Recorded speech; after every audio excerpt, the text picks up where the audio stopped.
பிரண்டை சட்னிக்கு பிரண்டையை க்ளீன் பண்ணிக்கலாம். மேலே உள்ளதில் நார் இல்லை, அது அப்படியே போட்டுருங்க. அடுத்ததில் கொஞ்சமாக நார் இருக்குது.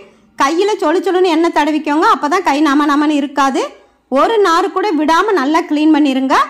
அதுக்கு அடுத்ததில் அதிகமாக நார் இருக்குது. நல்லா க்ளீன் பண்ணால் தான் சட்னியும் துவையலும் நல்ல டேஸ்டியாக இருக்கும். கையில் எண்ணெய் இல்லைன்னா நல்லா திரும்பவும் எண்ணெய் தடவிக்கோங்க. அதுக்கு அடுத்ததில் பாருங்கள், நார் பட்டை பட்டையாக வருது.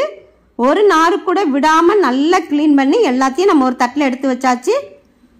கடாயில் ஆயில் விட்டு உளுந்தம்பருப்பு, மிளகு லேசாக வறுபட்ட பிறகு இஞ்சி பூண்டு கட்டி காயம் போட்டுக்கோங்க. நல்லா வறுபட்ட பிறகு வெங்காயம் போட்டு 4 பரட்டு பரட்டிட்டு புளியை பிச்சு போட்டுக்கோங்க. வத்தல் கருவேப்பிலை போட்டு வறுபட்டு மணம் வந்த பிறகு ஆற வச்சுருங்க. அதே கடாயில் ஆயில் விட்டு பிரண்டையை போட்டு நல்லா வறுத்துக்கோங்க. அப்போ தான் தொண்டையை பிடிக்காது, தொண்டை கட்டாமல் இருக்கும். இந்த அளவுக்கு வறுத்து ஜாரில் போட்டு உப்பும் போட்டு 80% அரைச்சி கிண்ணத்தில் எடுத்துருங்க. கடுகு சீரகம் கருவேப்பிலை வத்தல் போட்டு தாளித்து கொட்டிடுங்க. தேங்க்யூ.